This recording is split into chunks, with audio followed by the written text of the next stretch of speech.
My name is Valencia Percenti Williams, and I designed this course on hurricane preparedness in partial fulfillment of the requirements of HRD 647 Introduction to Instructional Design. The course on hurricane preparedness is the result of devastation we have experienced in the country where I live, the Bahamas, where we have a very active hurricane season that lasts from June 1st through to November 30th. We have experienced three devastating storms in the last 3 years, which have touched the lives of many, not only the islands that were directly hit, but because we are an archipelagic nation, we have families interspersed over 700 islands and keys, and so any devastation experienced on one island, it adversely affects the entire Bahamas. This course will prepare participants to lessen the damage and the loss experienced by these hurricane storms, to help them to become more aware of the alert system so they know what to do when there is a storm. Hurricane preparedness is important because it saves lives and it, like I said, decreases the amount of damage and the things that we have to repair and replace following a storm. The instructional design model I selected is the Dick and Carey instructional design model. I selected the Dick and Carey model because at first I was focused on what I was going to provide for instruction, but after I reviewed the model, I realized that the focus is on how to provide instructions for learners based on their needs. I used the Dick and Carey model because you can gather feedback at each step. There are 10 steps of the model. I especially like the first 3 steps where you do assessment and analysis to become acquainted with the learners, the participants, and in this case, it helped me to determine what especially I should select for the content, what they really needed to learn, what they really needed to know. And by focusing on the learner's needs and the gaps, I was able to determine which strategies and which assessment would be best to determine if learning was taking place. I especially like step 8 for formative assessment, so I could determine whether I needed to reteach something, whether aspects of the lesson needed to be revised, such as the objectives, whether they or not they were appropriate. I may have made some assumptions about the learners that was not correct.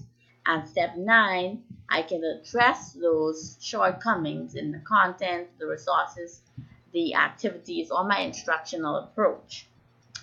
This model strengthens the course design because the course covers much content, but it allowed me to see the best approaches to meet the needs of my learners, not to just focus on what I wanted to share with them or what I thought was important, but what they really need to learn and how best they could learn the material. So I was able to provide a more meaningful experience to the participants.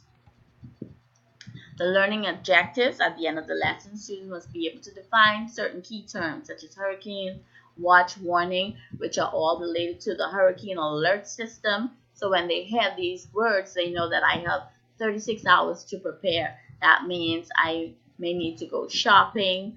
I may need to prepare my windows and my doors. I need to move about the island, and I need to also keep in mind that there are other people who are preparing for this hurricane.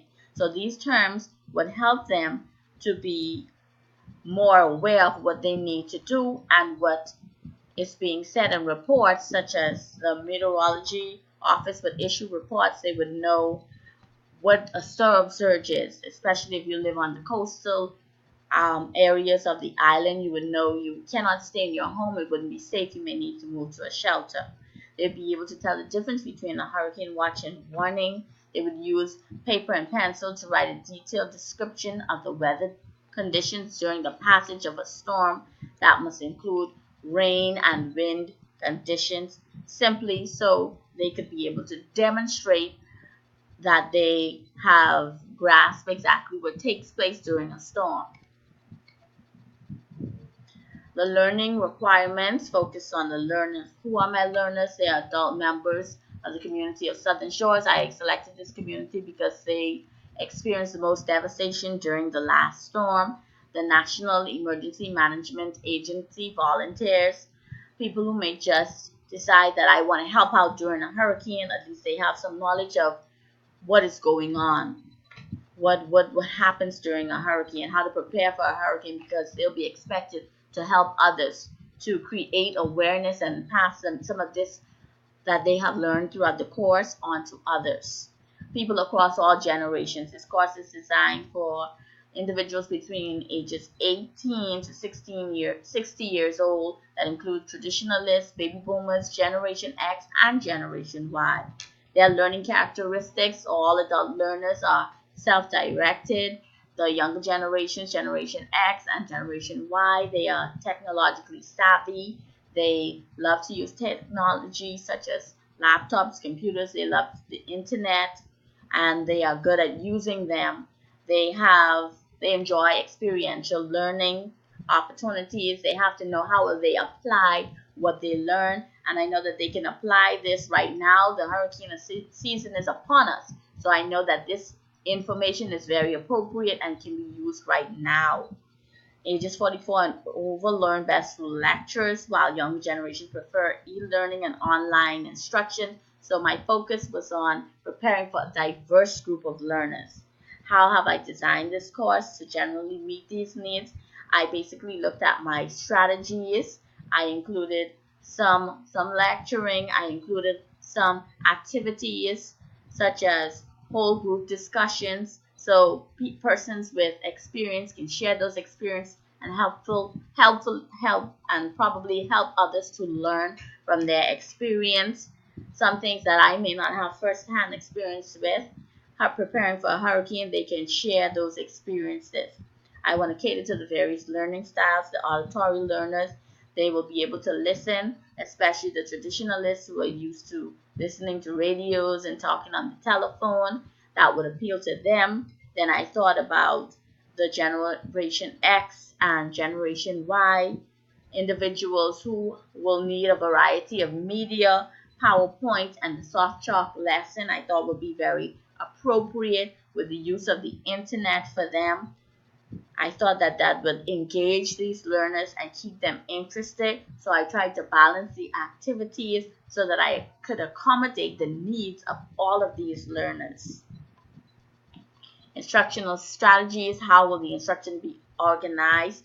A morning session and an afternoon session would be appropriate. The total cost would last about 6 hours, giving them time to really weigh in on the discussions, to ask questions, to give feedback, so that I could have ongoing assessment activities so that they wouldn't feel like they're being actually tested, but I can gauge what they are learning based on their responses and how they are interacting.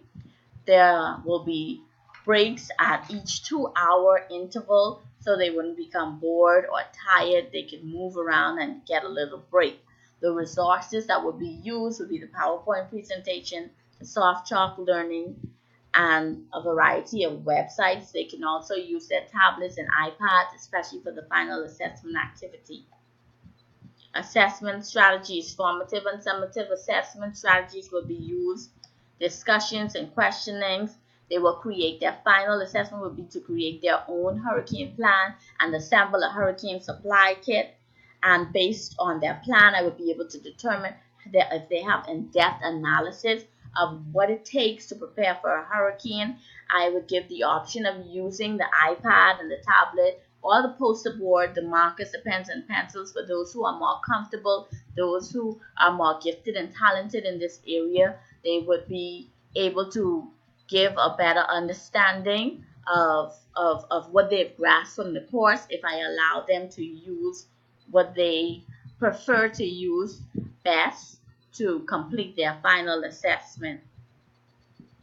My personal reflection and conclusion: my greatest challenge was selecting activities because at first I concentrated on the content of what I wanted them to know. But upon revision and reading over the Dick and Carey model, I realized that the focus should go on the learner, that how will I be able to accomplish my objective or my goal for them, using or meeting them on their level based on what they needed.